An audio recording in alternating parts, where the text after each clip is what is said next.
don't worry about it then, Dave. Don't worry about it? No, leave it. There you go.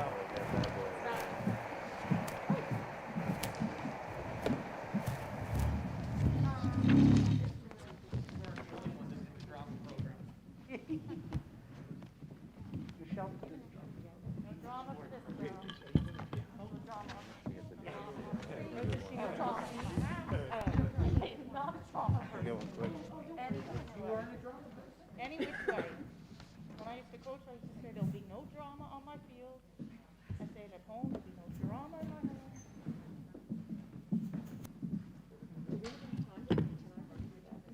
Oh.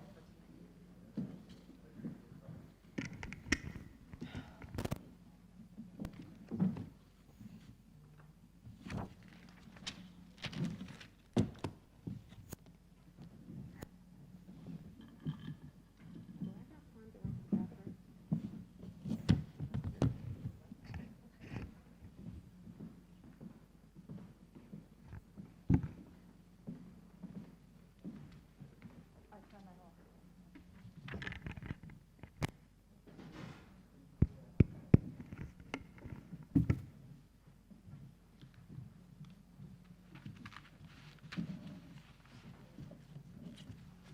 Thank you.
I call this meeting to order. Will everybody please rise for the Pledge of Allegiance? I pledge allegiance to the flag of the United States of America and to the republic for which stands one nation, under God, indivisible, with liberty and justice for all.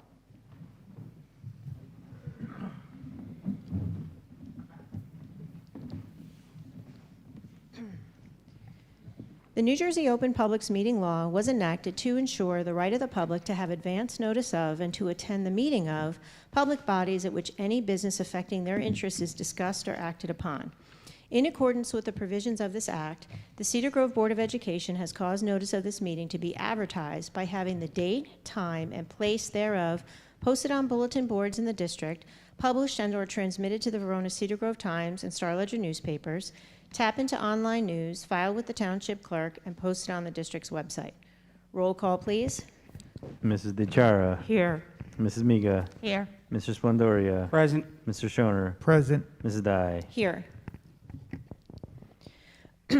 We now come to the portion of our meeting where we allow members of the public to address the board. In this section, we allow public comments on resolutions only. Our board regulations allot 20 minutes for these communications. Each person shall be limited to 3 minutes. There will be a countdown timer at the end of the 3 minutes, the microphone will be shut off and the speaker will be interrupted. Speakers may speak more than once only after all others wishing to speak on a topic have been heard. Issues raised by members of the public may or may not be responded to by the board. All comments will be considered and a response will be forthcoming if and when appropriate. This portion of the meeting is meant to hear public comment, not to have a dialogue between the board and the person speaking. The board asks the members of the public to be courteous and mindful of the rights of other individuals when speaking. Specifically, comments regarding students, district employees, and members of the board are discouraged and will not be responded to by the board.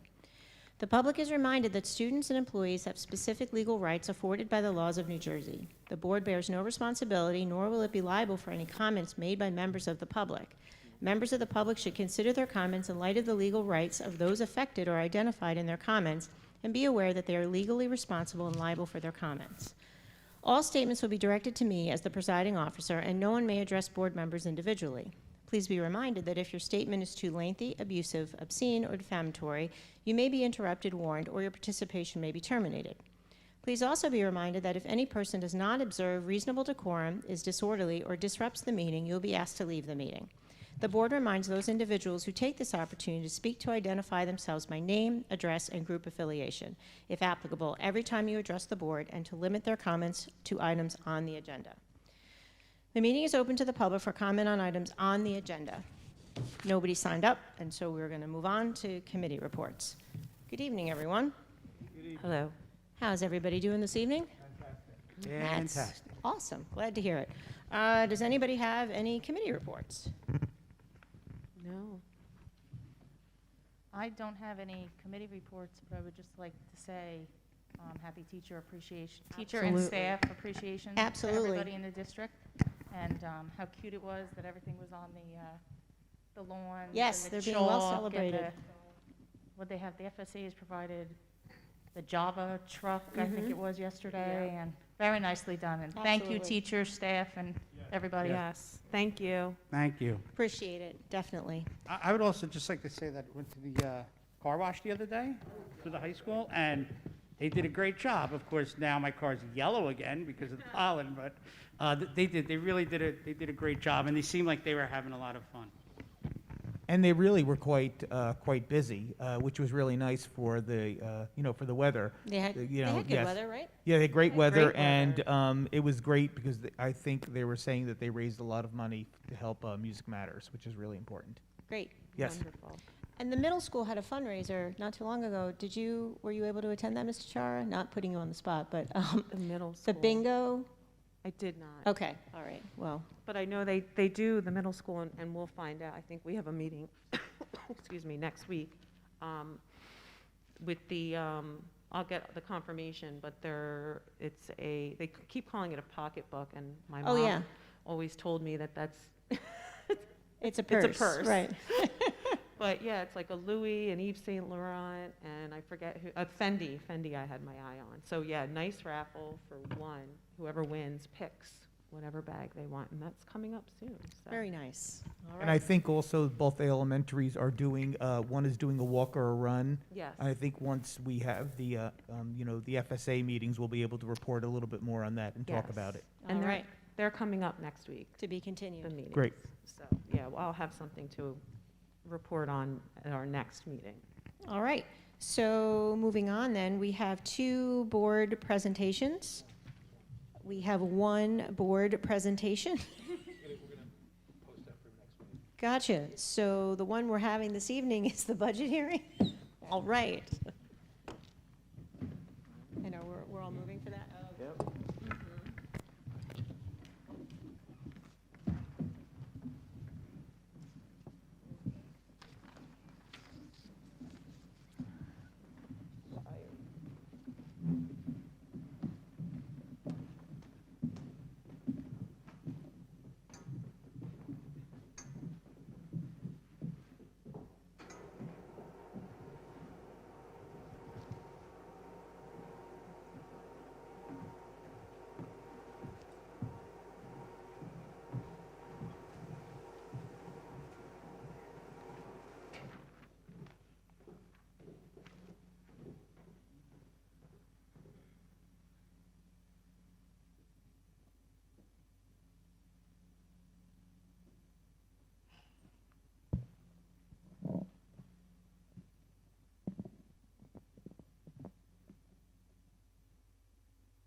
Almost ready.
Good evening, everybody.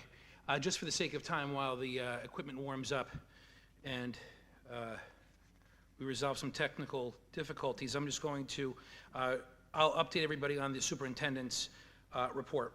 So just to give us a COVID update, on April 29th, the COVID activity level index reduced from high to moderate throughout the state of New Jersey, the entire state of New Jersey.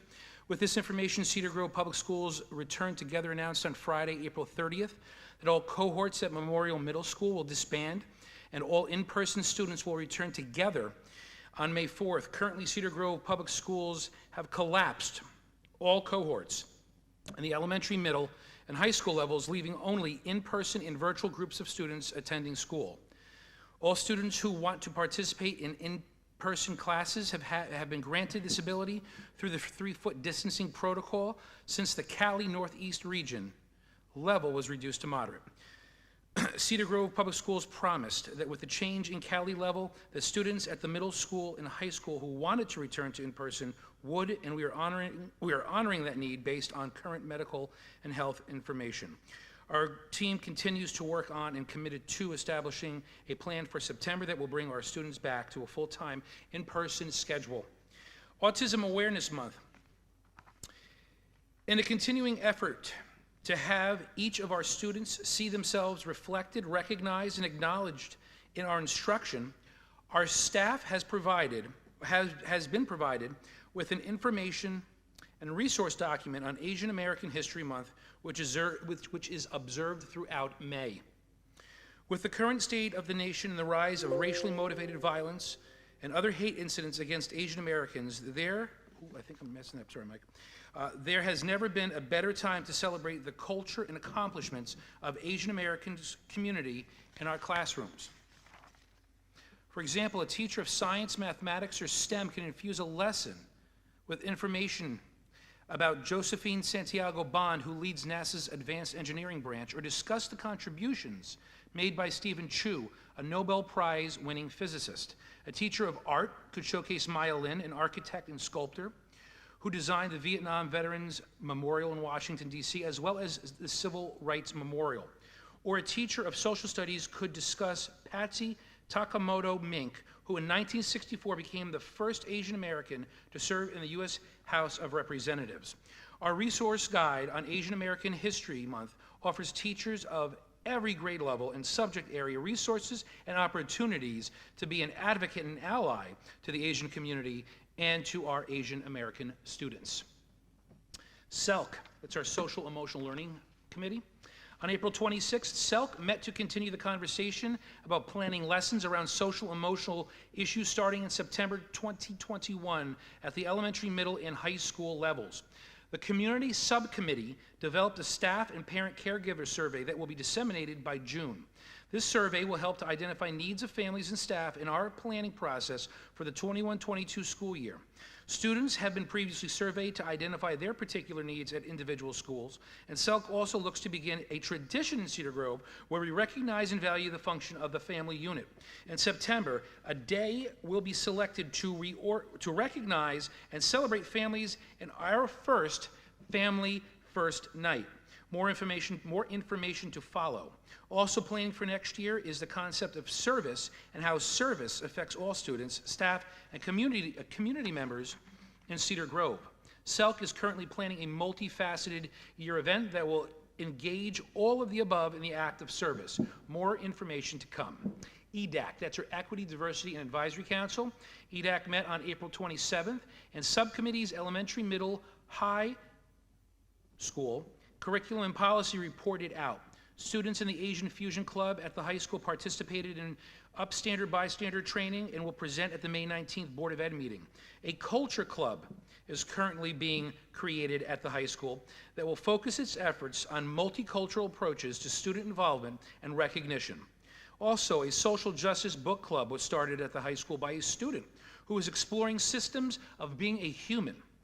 This week, a subgroup will meet to discuss and review a survey that will be available for Cedar Grove Public Schools to take part in to move the district toward a comprehensive endeavors and plans in diversity. High school graduation. On Wednesday, April 28th, the high school shared a graduation update letter with the class of 2021 and their parents' guardians. and guardians. This letter contained a link to a brief survey asking students and their parents or guardians to identify their preference for graduation on June 23rd, 2021. Also, this was presented to the students. The options included a morning or an evening ceremony. This survey was predicated on the fact that on April 26, Governor Murphy relaxed restrictions on indoor and outdoor gatherings. This announcement directly affected current plans for graduation and therefore opening an opportunity to change graduation plans. Last year, graduation plan options were limited, and a symbolic ceremony was accompanied in July by a virtual graduation in June. With new guidelines announced on April 26th, the voices of those who shared their opinions on the current graduation plans allowed for a survey to be conducted with options. The survey was conducted by both students, families, and caregivers. The results yielded a response to move the 2021 graduation ceremony to 6:30 p.m. on June 23rd. Therefore, the high school graduation will be conducted on June 23rd at 6:30 as outlined in a communication from Mr. Bayer. Included in the communication is an overview of a contingency plan for inclement weather for students and their guests. National Teacher Appreciation Week. Yesterday marked the beginning of National Teacher Appreciation Week, and this week, in this year, has a special significance based on the struggles that all educators have had to encounter. Teachers have been the constant in rocky waters over the past years, and without their dedication and perseverance, our children's education would have come to a standstill. We salute you this week for your pure commitment to our children and putting them before yourselves. I am proud to be a member of your team and to say I work with such an incredible group of individuals that truly want the best for your children. Thank you very much. I don't know who's going to want that now.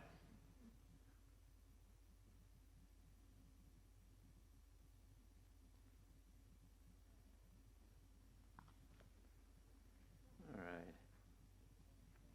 There we go. All right, welcome to the 2021-22 public hearing for the budget. This first slide just shows some dates for when the board met to actually discuss the budget. The top part is when the Finance Committee met. That we met on 3 separate occasions, and we reviewed the whole budget and prioritized everything and pared down the expenditures. The bottom part is when the public sessions that were presented to the Board of Ed. On March 2nd, we had the special services, technology, and athletic budget. Then on March 16th was the remaining parts of the budget, the instructional administration, buildings and grounds, transportation, and benefits. And obviously tonight is the budget hearing. This slide here shows the timeline of when the budget process began. Usually back from December to February is when all the information is gathered. It comes to me and I put everything together and then prepare everything. And then myself and the superintendent meet with all the principals and directors and we review their budgets. On February 25th is when the state aid is released. And luckily this year we were lucky enough to get an increase in state aid. We received a little over $155,000 increase this year, so that helped us out with our budget. And on March 16th, the tentative budget was approved by the board, and it was then submitted to the county superintendent. And on April 5th, we received his approval, and then it was advertised after that. This slide here got a little messed up. This slide here, the columns are a little off here, but it just breaks down the overall budget into certain categories. The top part, instructional programs, special ed, employee benefits, support services and operations, that makes up the total operating budget. And this is just a summary of everything. I'll be going into more detail in the upcoming slides, and it just shows the total budget and the difference. The total operating budget is increasing by $129,644. Our special revenue budget, we had some changes with here because we did receive some CARES Act money and coronavirus relief fund money from the state, so that money is factored into the 2020-21 school year. And also something new that we have to do is we have to report all the student activity funds have to go into Fund 20, so that's just showing that. So that's different than in previous years. The debt service fund, this includes all the principal and interest for bonds that have been issued by the district. So the total overall budget is $36,219,372, or a decrease of 0.83% from the previous year. And then once this slide the presentation will be put up on the website, so all the columns will be more in line better, so it'll be easier to read. This here shows the operating revenue, how we make up our budget and are able to spend all of our expenditures. Our local tax levy, this includes the 2% allowable increase, and this makes up a little over almost 89% of our operating revenue. Budgeted fund balance, this is decreasing from the previous year. This is just unused surplus that is carried over into the next fiscal year. Rental income, we lease the downstairs of LRP, so this is the lease payment that we receive from them, and the 2021-22 school year will be the last year of the contract with them. We also get custodial services.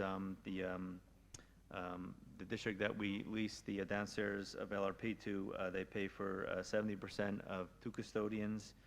They pay their salary and benefits, and they also cover PSE&G costs for that. So that's factored into there. Tuition, this is for money that we receive from other districts. We have a few Verona Board of Ed students that come, that they attend a program that we have in the high school, and we also have a Glenridge student that attends a program in the middle school. Our aftercare program, you can't really see it here, but we have anticipated revenue for before care and after care.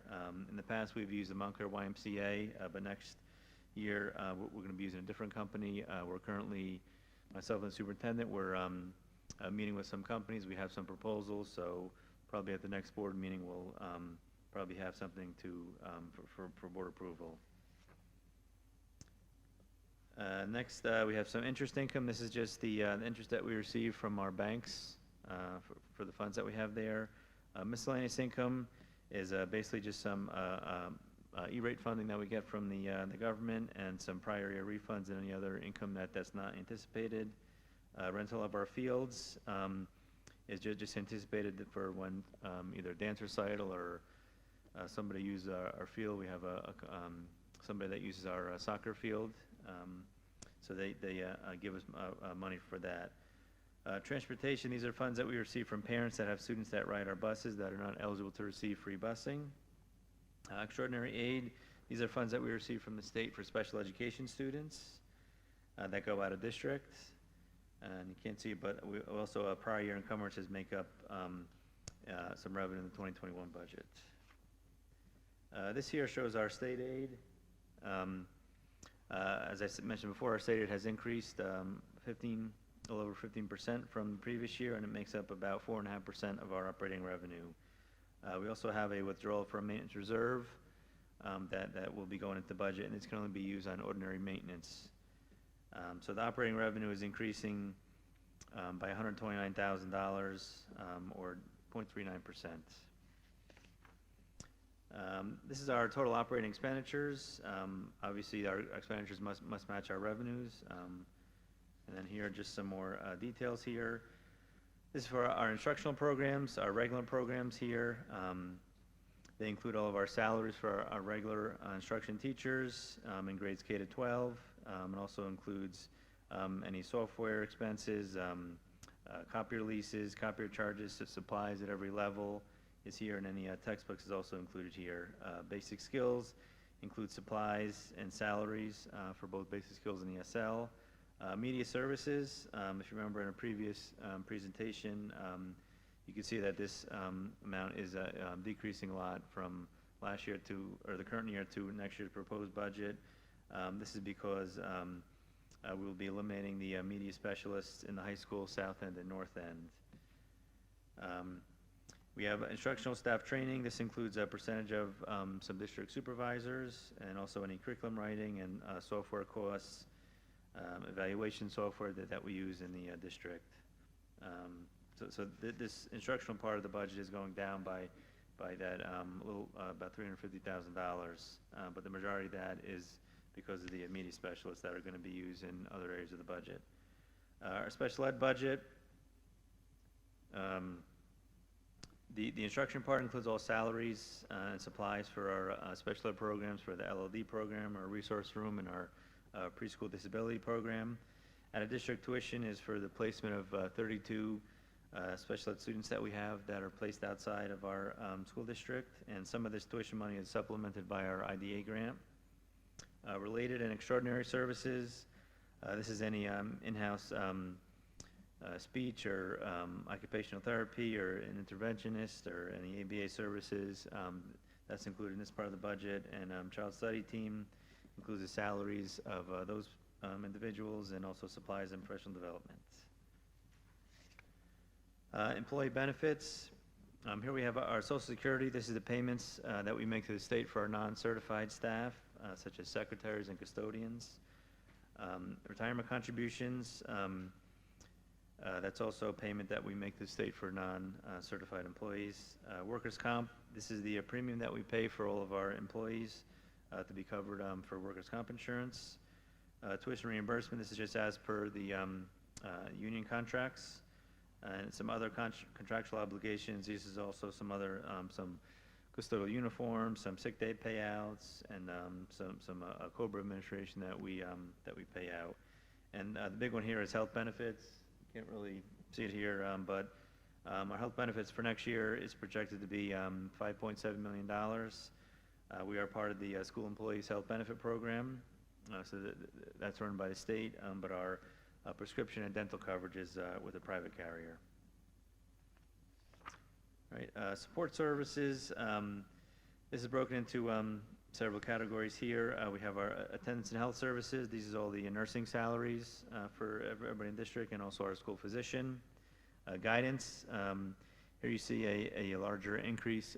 Some of the money that was taken from our saved from our the media specialist is going here into a guidance. So for next year, we'll have a guidance counselor will be in every building, and also, and here is a SAC that we have in the high school, and also a coordinator of mental health is included in this budget. Then the next few lines are our administrative lines. So we have our general administration is all anything in the superintendent's office and business office. School administration is everything that's in the school offices for principals, vice principals, directors, and secretaries. Central services is everything in the business office. I said that in there before, and also the technology department supplies are in there. To continue, our transportation, this number is going up for next year. That's mainly due because of, for this year with COVID, we haven't transported all of our students. We have had some that in out-of-district placements that haven't been going, so we've saved some of those transportation costs. So that budget was reduced this year, and it'll be, next year is assuming everything will be under normal operation. So that includes all the routes for special ed and also for regular ed students also. Athletics, this includes all the coaching salaries and also our trainer and supplies for them, uniforms and so forth. And co-curricular, these are all the advisors and clubs that are in all of the schools. Next is our operations and maintenance budget. This includes all the salaries, supplies, and services that are needed to maintain all the buildings. Also includes the gas and electric charges for the buildings, and also liability insurance. And there's a decrease here. That's mainly due because in the current year we had to increase our expenses for PPE and any expenses related to COVID. And security, we have here just some annual expenses that are for such as cell phones, panic buttons, and supplies. And capital outlay, this is just includes a debt service assessment that is made upon us by the state. So this slide, actually this slide came up good. This slide is just it shows how the budget is broken into fixed costs and discretionary costs. Now, we have our total operating budget, if you remember, was just under $33 million.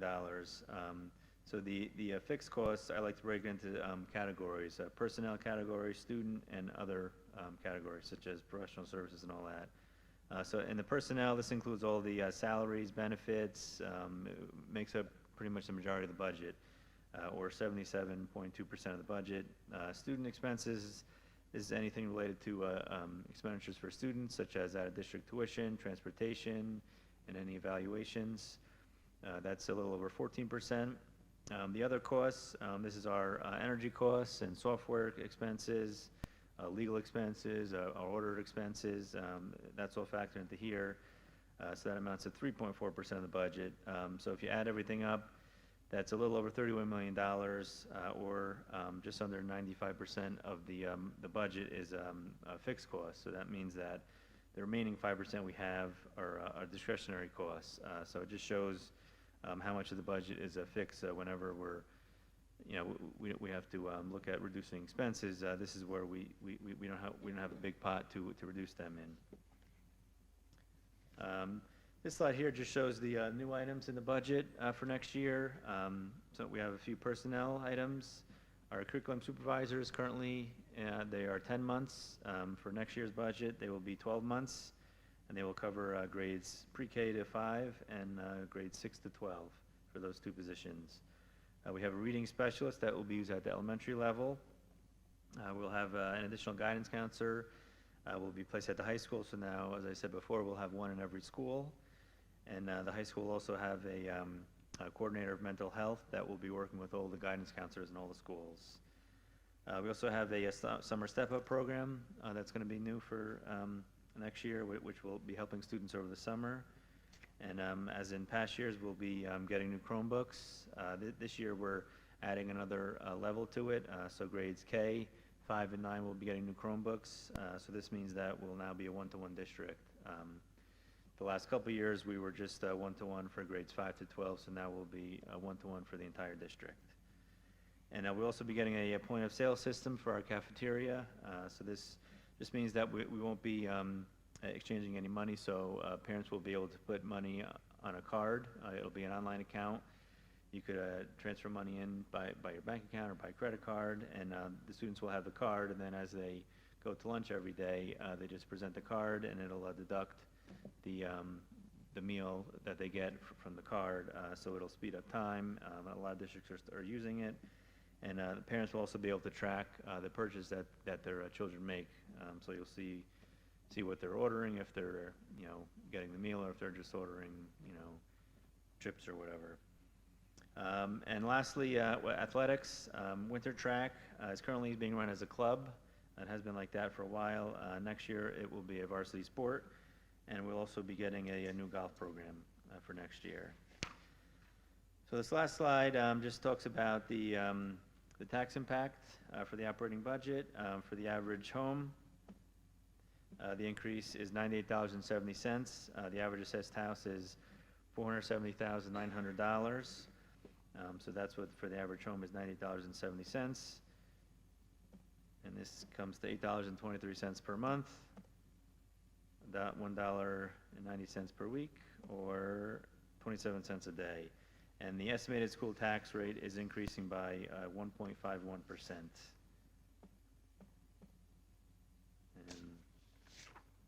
that concludes my presentation.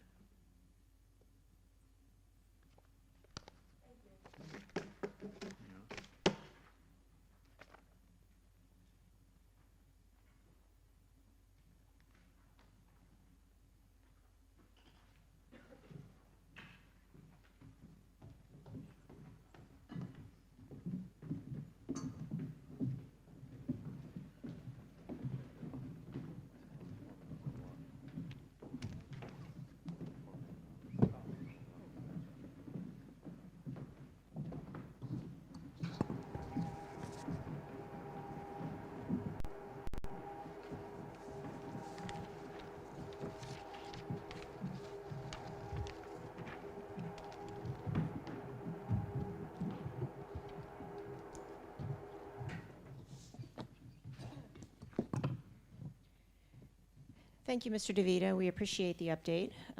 Another budget year come and gone as far as preparations.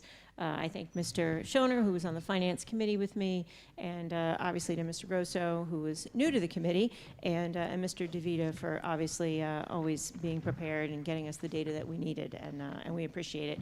Budget season is never easy. There are things, that are just beyond our control in terms of costs that just increase, health insurance, things like that.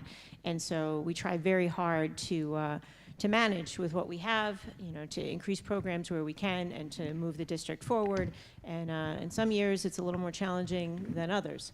So, but I am happy that we're able to move forward with some steps. We have some new classes. We have some new sports. So I think that's a good thing. So thank you. Until I'd like next to year. thank you guys for working very hard. I mean, I don't know how you do it. Best committee on the board. Oh my, yeah, no, thank you. You guys can have it, but no, seriously, I know how much effort goes into this, and every year I'm amazed at the budget cuts that we face and how you guys come up with ways to still get more for our students. So thank you. Absolutely. I know it's not easy. The big goal this year, obviously, with the superintendent was to get the coordinator of mental health, also the guidance counselors in every building, and really to facilitate that on a level that, because we know next year it will be a challenge, to have people in the building for the kids. Absolutely. All right, we're going to move on the agenda.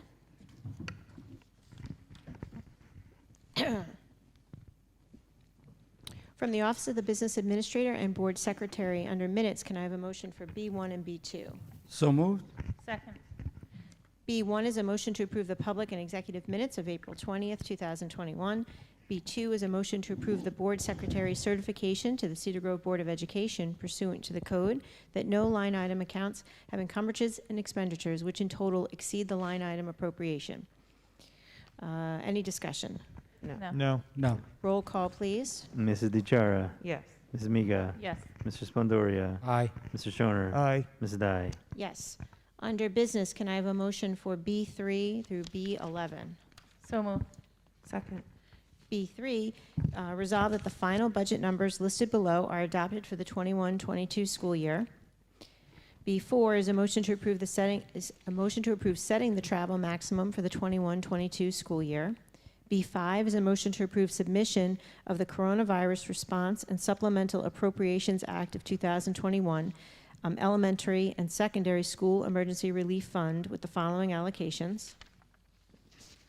B6 is a motion to approve the quote from CDW-G for the purchase of Chromebooks through the Coronavirus Response and Supplemental Appropriations Act of 2021 Elementary and Secondary School Emergency Relief Fund in the amount listed. B7 is a motion to approve the quote from SHI International Corp. For the purchase of wireless access points through the Coronavirus Response and Supplemental Appropriations Act of 2021 Elementary and Secondary School Emergency Relief Fund in the amount listed.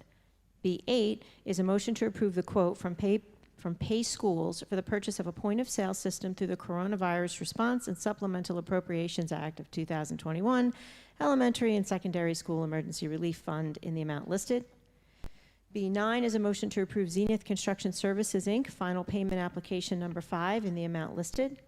B10 is a motion to approve the generous donations valued at $130 for lawn signs for the high school, MMS, South End, and North End from Ms. Rizzo.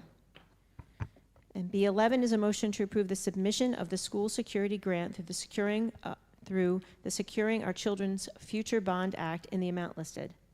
Any discussion? I just wanted to, I know we all feel the same way, thank Mrs. Rizzo for Card My Yard Cedar Grove, really for stepping up and really going out of her way to highlight what we all feel about appreciations of our teachers and staff and everything that they've done throughout this past year. Absolutely. Yes, I want to just build on that. Mrs. Rizzo had 2 students go through the school system, and it's very nice to see what she did to give back, and very thankful for her. Thank you. And Card And- My Yard. It really looks great. I mean, it's a It's wonderful great. surprise. I know Yeah. I had numerous teachers contact me Yeah. to say how surprised they were and how they loved it. Yeah, it looks great. Thank you. Okay, roll call, please. Mrs. DeChara, Yes. Ms. Amiga, Yes. Mr. Splendoria, Aye. Mr. Shoner, Aye. Mrs. Dai. Yes. Under Personnel, can I have a motion for S1 through S13? So moved. Second. S1 is a motion to approve employment for the following substitute custodian. S2 is a motion to appoint the following staff in accordance with the state emergent hiring start date procedures. S3 is a motion to retroactively approve the following substitute custodian. S4 is a motion to accept the resignation of Katie Hanlon, district athletic trainer. S5 is a motion to approve the following teaching personnel for the extended school year program 2021. S6 is a motion to approve the following paraprofessional personnel for extended school year 2021. S7 is a motion to rescind S13 John Simone as high school set designer musical at the stipend listed. S8 is a motion to retroactively approve Ryan Corvacero, summer weight room advisor. S9 is a motion to retroactively approve Ann Ratty to provide supplemental assistance. S10 is a motion to authorize attendance at the following events. S11 is a motion to approve the following job descriptions for the 2021 school year. S12 is a motion to approve the following 10-month to 12-month employee positions for the following. And S13 is a motion to approve Suzanne Marzoka, Memorial Middle School math teacher maternity leave replacement at the rate listed. Any discussion?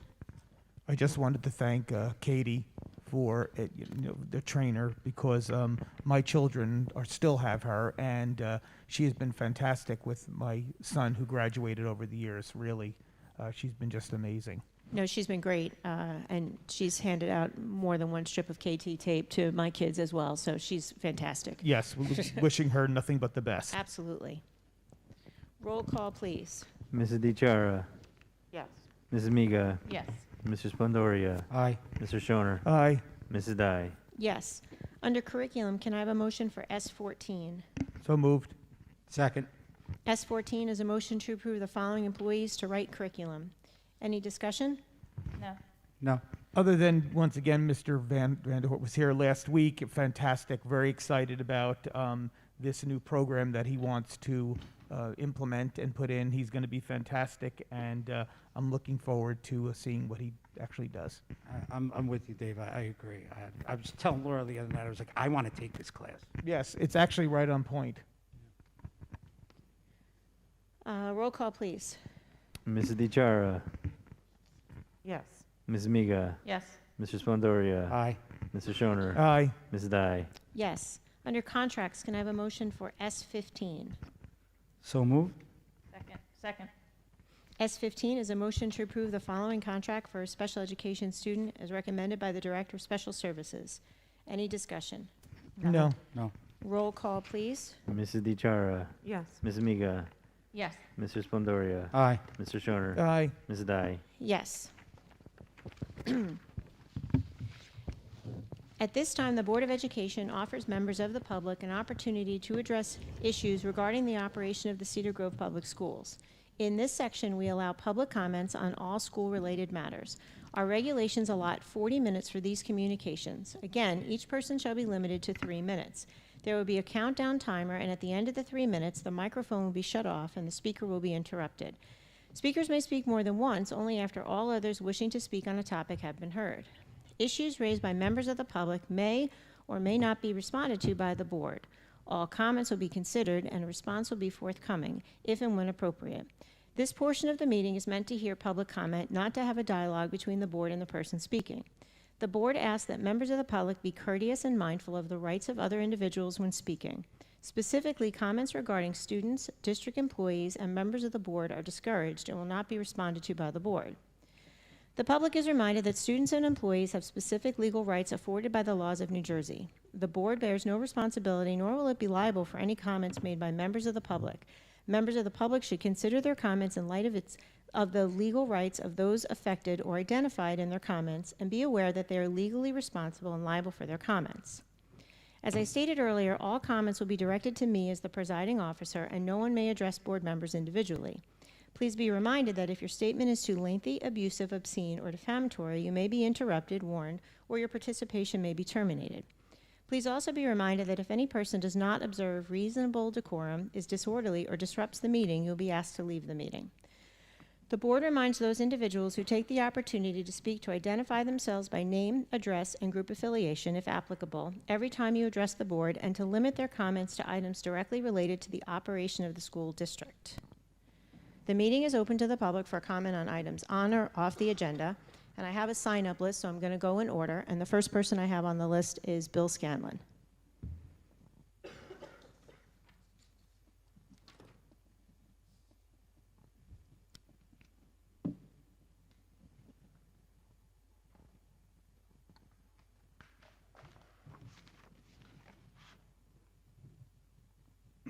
Bill Scanlon, 32 Bruce Court, Cedar Grove. As the coach of the girls' basketball team, I employed film as a tool in demonstrating where we had done things well and areas where we needed improvement. And I always said to the girls, the film does not lie. Same holds true about the Board of Education meetings. The film does not lie. As was just done prior to the public portion of the meeting, the board president reads the rules for speaking. One being that you are allowed no more than 3 minutes to speak. The problem with the 3-minute rule is that it is applied inconsistently. At the April 20th board meeting, I was afforded just over 2 minutes of speaking time and a total of 3 minutes at the podium. Another speaker was told mid-sentence that her time was up. And yet both the mayor and the Cedar Grove Education Association president were given over 5 minutes of speaking time. Additionally, at the March 16th meeting, the Cedar Grove Education Association president was given over 10 minutes of speaking time. This uneven application of the 3-minute rule to censor certain comments while allowing other more favorable comments to exceed the 3 minutes is inappropriate and discriminatory. It is a misuse of the process and, in my opinion, unethical. At the April 20th board meeting, I asked who polices the board in regard to the New Jersey School Boards Association's Code of Ethics for School Board Members, and I was told that the board is self-policing. Well, it's time to start the process.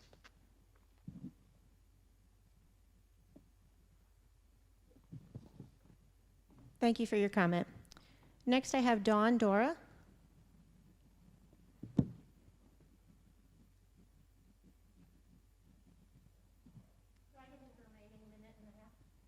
Just kidding. Good evening. My name is Dawn Dora, and I reside at 56 Union Street in Cedar Grove. My questions tonight are regarding addressing learning loss. So I've heard some chatter, and I got a little more information tonight regarding the step-up program that's being afforded, that I understand, to the elementary schools. So my question is, can you explain and talk a little bit about what that program is, and who's going to be afforded the opportunity to participate in that? That's my first question. And then my second question is, I have not heard anything with a similar program that's going to be afforded to the middle school students. I would imagine that there probably is learning loss that has occurred in the middle school, so I would like you to address what types of programs are being discussed or possibly implemented at the middle school level that will address learning loss. Thanks. Thank you.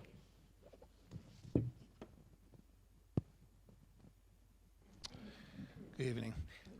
Thank you very much for that question. So the Summer Step-Up program, this is a program that is afforded to our general education students, as the ESY program is afforded to our special education students. When I kind of talked about this a little bit a couple meetings ago, but really what happens in the Summer Step-Up program is that kindergarten is going to first grade going to second going to third, and third going to fourth would be identified through multiple measures as a student that would qualify under the criteria for ELA and for math. On May 14th, the families of the students who would qualify under those multiple measures would be notified, and they would have to return an acceptance by June. I'm at a loss at that moment. I can look at my computer and give you that date. From that point, the students, that program would run from June 28th until the end of July, Mondays through Fridays, 8:30 to 11:30. And depending upon the students in each grade level or cohort, there would be a defined program based upon the needs of those students. So it's not necessarily individualized for each individual student, but depending upon those particular areas of support, that's how the program would be based upon. There will be a coordinator of that program along with around 4 to 5 teachers as well as a nurse. And that is how that summer step-up program would initially work, where the data from that would then also be shared in the coming school year, the 21-22 school year.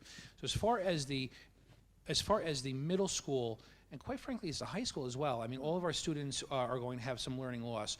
One of the things that we were focusing on for the immediate future right now for the summer was specifically for our elementary students based on the foundational pieces that they're going to need. Because if we look at this academically, that does impact middle to high school. So what we're looking at the middle school are not necessarily something for the summer, but how can we have a recovery program throughout the course of next year, and how would that be included in an updated schedule? And I often talked about how the scheduling as we move into next year would not necessarily be something of a traditional schedule, which is what we've known of in the past. It would incorporate interventions such as response to intervention and other types of support services that would be utilized for our general education students. But our focus was primarily on the elementary level based on the needs as it moves forward and how it's impacted on the upper levels. So can I just ask a question for clarification? So you're saying that the plan, or we're in the early stages of discussing addressing learning loss or regression, I'm assuming using our ESSER funds for September for the middle school. It's going to be incorporated in the daily schedule. Is that what I'm hearing you say?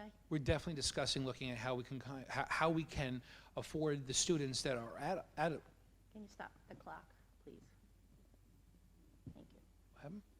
Go ahead, I'm sorry. Because I have another question. So what I was saying was it's based on how we could incorporate supportive services throughout the course of the school year, aside from the summer. One of the things we're a little concerned about as we move into the summer, and we've seen this in some of the other districts, people participating and taking advantage of that. Our goal is that when we identify the students at the elementary level, our hope is that we have 100% engagement in that, but we are also realistic that people do have vacations and plans, and that is their right, because it is a summer, to engage their children however they would like, but we did want to provide that support at the elementary level. Now that will only be open to general ed students? That's I correct. The summer step-up will be open to only general ed students. Okay, so I don't have any students in the elementary schools, but I'm an advocate of special ed. I know that, yeah. As you know. So my question regarding that is, then what happens to the students that are identified as special education but do not qualify for the extended school year? Will they not be afforded the same opportunity as the other general ed students to participate in this program? Because I would assume the majority of them would probably meet criteria. Right, absolutely. We want to, so what we've tried to do, in our anticipation when we look at the multiple measures of what is going to determine the child's involvement into the summer step-up program, we really want to have a narrow focus. We understand that when you look at the range of students, you have students that are just on the cusp of meeting that proficient mark, if you'd want to call it that, or a student that is in need of some major supports.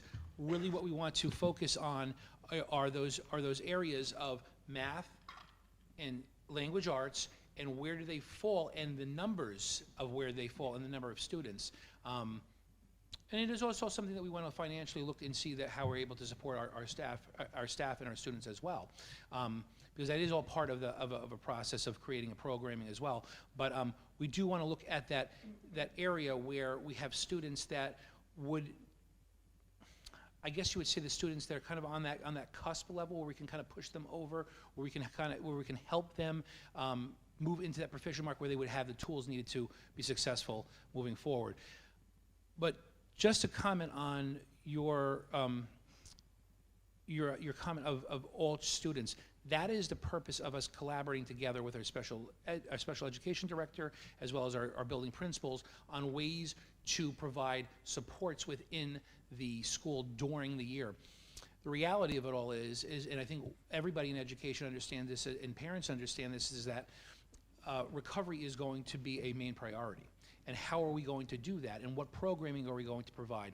I mean, one of the things that we focused on here, and we're very close to coming up with a candidate to present to the board for approval, would be a reading specialist, somebody that can really identify students, provide them with the needs. And this is all students that we really would like to help, not just a selective group, but also help to model for our staff to help them be able to help their own students with current and effective ideas to address your students. So this is not going to, and you know this because you are yourself an educator, this is not going to be an easy task, and it will be a heavy lift for all educators in all school districts.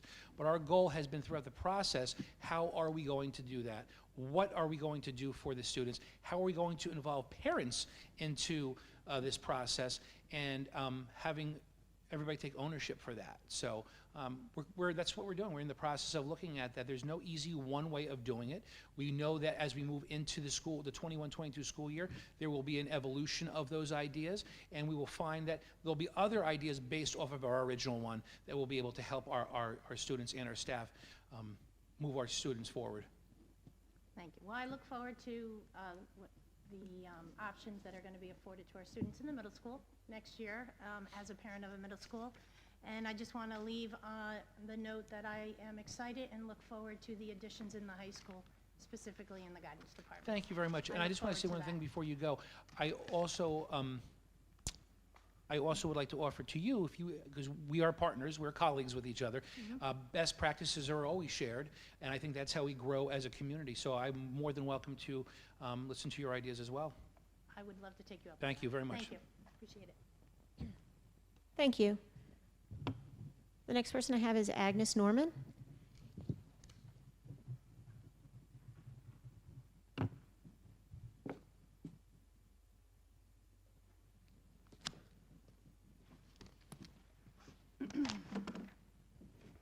Good evening. My name is Agnes Norman. I live at 28 Bergen Drive. I attended the last Board of Education meeting on April 20th, and I was interrupted. So I'm here before you to finish my statement in hopes of persuading you and the board members to open Cedar Grove schools for full-time instruction. At the last board meeting, Mr. Cannella asked the parents to be patient, but we have been nothing but patient. As I stated previously, I have grave concerns for my kids and all the other kids in Cedar Grove that are continuing to have remote learning in the afternoon. Not only has this pandemic impacted our kids socially, emotionally, educationally, but also physically. I will email you and the board members an article from the New York Times on the epidemic of myopia affecting the eyes of our children due to the screen time. I think this epidemic has done enough damage to our children. It is our responsibility now as the community to try to repair some of that damage and get our kids back to school full time. Although I appreciated your speech about the Cedar Grove teachers, my comment wasn't directed towards them. On the contrary, I believe that we have some outstanding educators in North End, and I would never want to diminish their efforts, but they are limited in how much they can do with remote learning because of their restrictions. I can only speak for North End since I don't have kids in the middle school or high school, and I'm sure you will agree with me that North End and its teachers are amazing, but we need to build on that. Education is the fundamental building block for our children to be successful and contributing members of our community and teachers, community and society. Education is the most powerful tool we can offer them as parents, teachers, and administrators, but that cannot be done from behind a computer screen or home desk. We accomplish that by opening our schools and allowing our amazing teachers to do their job. Lastly, I'm not here to fight you. I want to fight with you. So I stand here before you asking you to help me by bringing my kids and all the other kids back to school full time. Thank you for your time.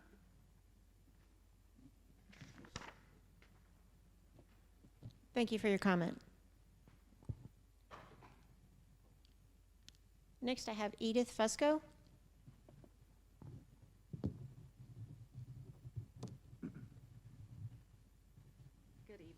Good evening, Edith Fusco, 75 Bordick Road.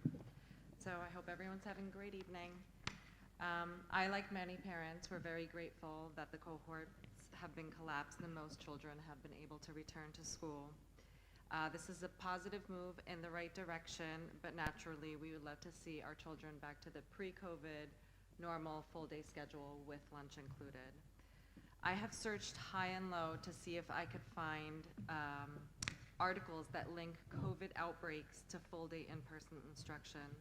I also searched for articles linking COVID outbreaks to specifically to lunchrooms. I'm happy to report that there's no evidence that links the two.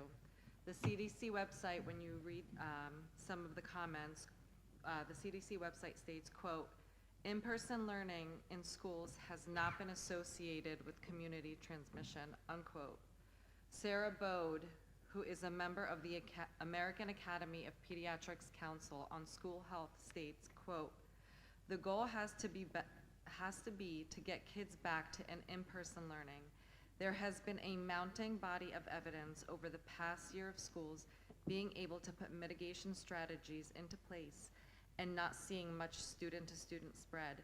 It can be done, and it can be done effectively," unquote. A recent statement from the Scientific American website suggests that, quote, "The benefits of having kids in school strongly outweighs the risks, especially now that most teachers have been vaccinated," unquote. Year to date, most, if not all, Cedar Grove teachers have been vaccinated. The local news channels have announced that Governor Murphy is planning to lift restrictions and increase indoor facilities to full capacity in the coming weeks. Bars and even food buffets will be open, and indoor venues of 1,000 people plus will have increased capacity. Everything is opening fully before our schools, the places that pose a low transmission of COVID, and the places that our children need the most. Given all of the information that I just shared, how likely is it for us to see a full-day in-person instruction day with a lunch setting for all students in the Cedar Grove district for the remaining 2021 school year? And my second part to that is, if the lunch aids is the issue or are the issue, how can we work as a community to help? Can parents volunteer? What can we do to help bring our kids back full-time? That's it.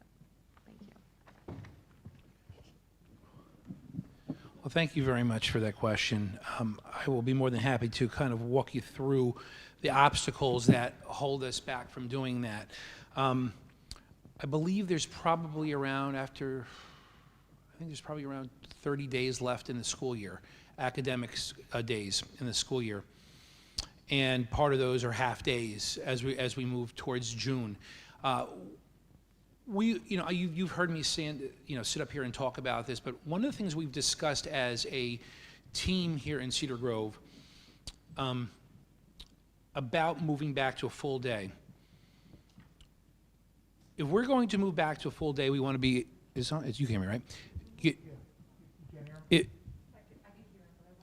Okay. One of the things that when we do move our students back to a full day program, we want to be able to do it right. I know that there are several of our partners and our other school districts that are in the process of attempting to do it. They have not necessarily, there are several that have, but they have very different circumstances. There we go, different circumstances and different facilities. So I will walk you through just something very briefly, which is one of the major obstacles. We, in the past several weeks, have sat down with each other as a team and talked about, an administrative team, and talked about how efficiently and sustainably can we bring our students back to a full-day program. And when we looked at this, it does come down to two major factors. One major factor is staff, and the other major factor is, well, there's three actually, is space, capacity, and scheduling. So when you look at a guideline that has allowed students to return to a 3-foot distance within a classroom, but it has students return to an eatery or a cafeteria at a 6-foot distance, basically what you're looking at is if you had 10 children in a classroom, you really only could have 5 people in that eating area. And I'm just using that as a number. That's not actual figures. Those are just examples. So ultimately what you would have to do is you would have to reschedule those children to meet the demands of the eating schedule. Well, when we look at it from an elementary level, that poses a major difficulty and a problem based on the fact that the areas that we delegate as an eatery would be the gymnasium. And therefore, the schedule that the students are currently working on would have to be, number one, disrupted for the remaining 30 days. We would have to look at how could we contractually provide a solid, sustainable teaching schedule for the teachers, and would we have enough people to cover those areas during that time? When we look at the middle school was never built with the intention of this type of, well, actually no school was built with the intention of doing what we're doing. But the middle school, as you heard Mr. DeCourt speak several meetings ago about the capacity, we are very fortunate that we were able to bring our students back at a 3-foot distance this week. Yesterday, actually, today's Tuesday, right? Today.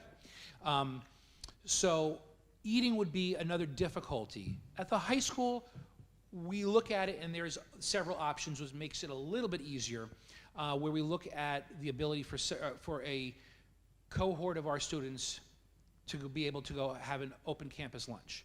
But that's something that has to be worked out with the police department. And I've already had a brief conversation with Chief Sarasa about the ability to do that, because that means a larger load of people would be moving into our downtown area.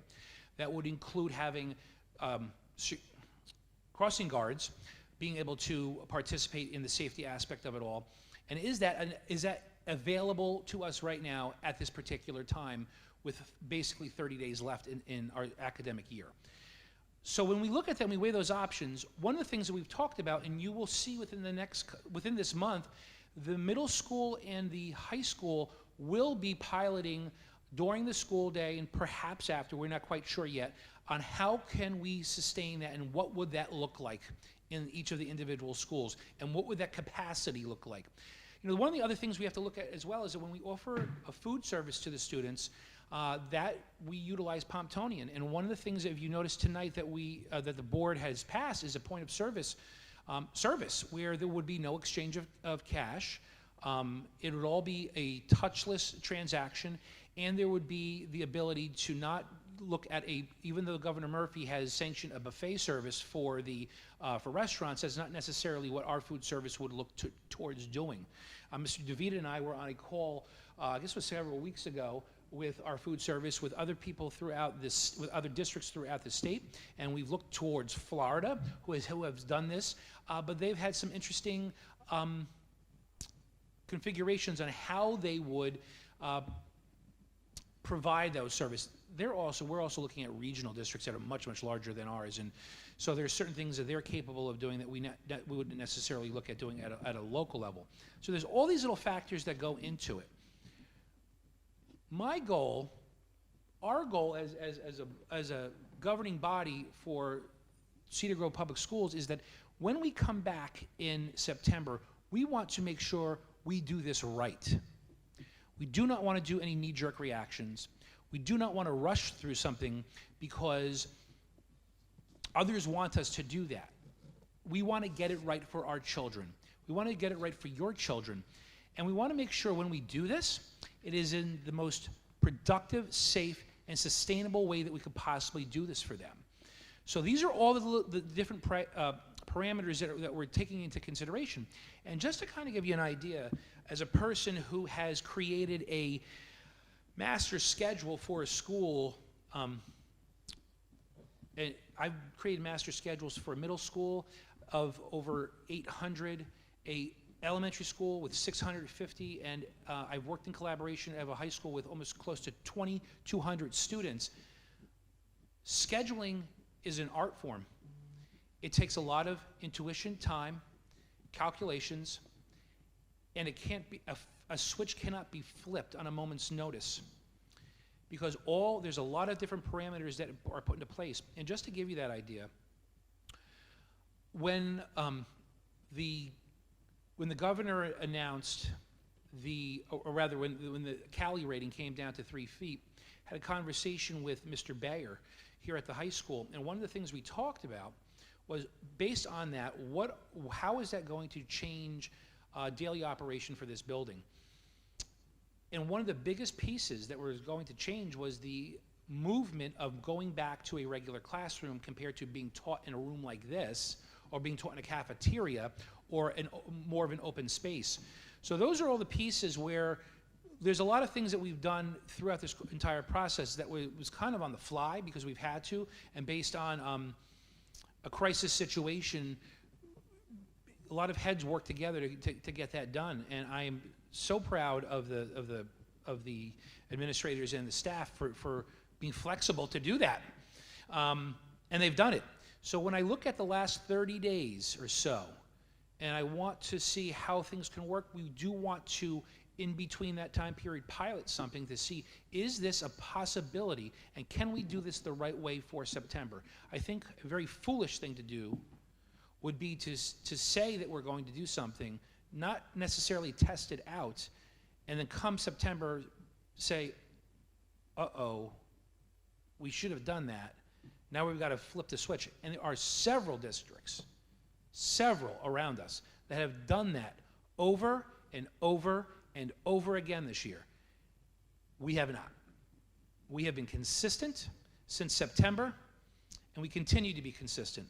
So I just wanted to give you a little insight as all the working parts of transitioning over to that. We are very excited to do that. We want nothing more than to bring our kids back to a full day. We see how they're responding to moving back to the reduction of cohorts, and we see how excited they are to be socializing and to be learning in this environment.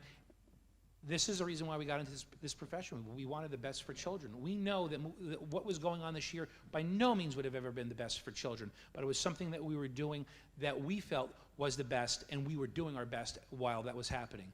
So I appreciate your comments, and I'm always open to suggestions. I know I know we've had conversations and you've suggested things, and if we can do it, we can do it. If we can't, we can't. And I think that's how we would want to move forward. But hopefully next September, when we sit here and we're looking at each other, we don't have to talk about this anymore. That this is something that we all feel comfortable with, and that we feel that our children and our students here in this district are taking advantage of the most that they can. Thank you. Thanks. Next I have Patricia Montana.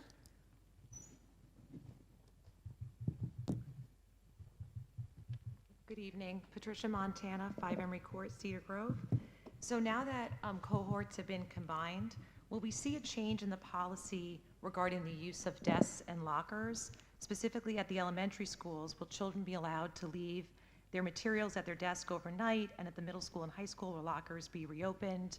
We know it's very burdensome to carry materials back and forth, plus the risk of Chromebook damage is quite high when it's piled in with heavy tests and other materials. We also know from the CDC's updated guidance at the beginning of April, transmission on surfaces is extremely low, generally less than 1 in 10,000.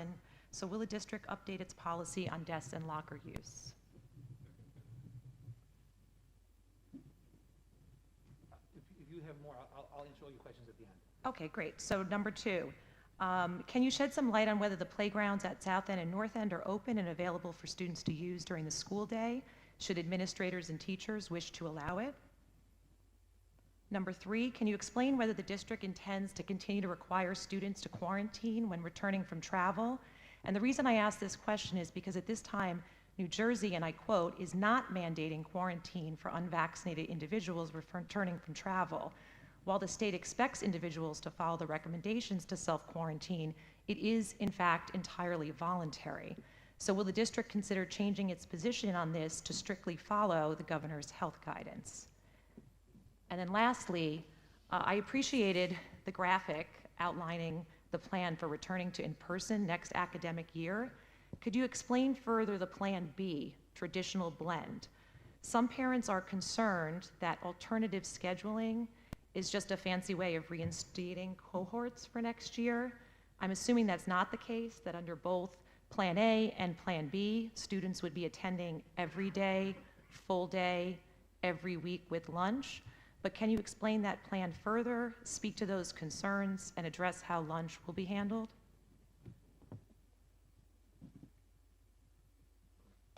Is that all? Okay. Okay. So the materials going home, we have not made any plans for this particular moment in time to leave materials or utilize lockers. Lockers in general are something that are very, very close to the other students. So this is not something that we have looked to do moving towards the rest of the year. This is something we will have conversations about and discussions about, but this is not something that's necessarily on the plate right now for a change currently. As far as the Chromebook piece of it all, I do want to share with you that as we move forward in the district, we, as Mr. DeVita had shared tonight, we will truly be a one-to-one district. And our goal as educators is that will now become one of our primary tools to utilize with our students. That doesn't mean that we would use them in the capacity that we've used them this year, where we've had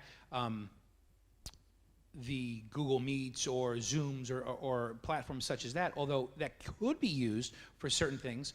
But there's a lot of collaborative tools that have been brought to the surface and have been encouraged by our staff to utilize and our students to be able to collaborate on a much different level than they ever have before, which is quite frankly a 21st century skill that we as adults utilize in our everyday professional life. So that is something that we do look at that they would be utilizing, bringing to school, going home with them, because it will be a primary tool. One of the beautiful things about this is that we do definitely have a warranty service on those on the Chromebooks, and we definitely anticipate the use of that because children are children, and even as adults we make mistakes and we break keys and we spill things on those devices. But we are prepared for the repairs, and we have an excellent IT department who was working feverishly through this whole entire process to help our kids stay on task. So that is something, that's a tool that we would want to continue to use, and much more than we've ever used prior to 2020. Playground use, we are still continuing the playground use. This is based on your comment. This is something we can have a conversation about and see where we are going to go with that. You know, you're right, when we looked at what the CDC said about surfaces, they did come out with, I would not say new, but updated guidelines about surfaces. So this is something that we can definitely bring back and have a conversation about and see where we would go with that moving forward.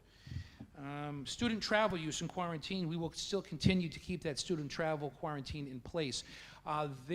When the governor came out and he reduced the quarantine for the state of New Jersey, we as a school district and as actually the school guidance from our local health department continue to utilize the quarantining.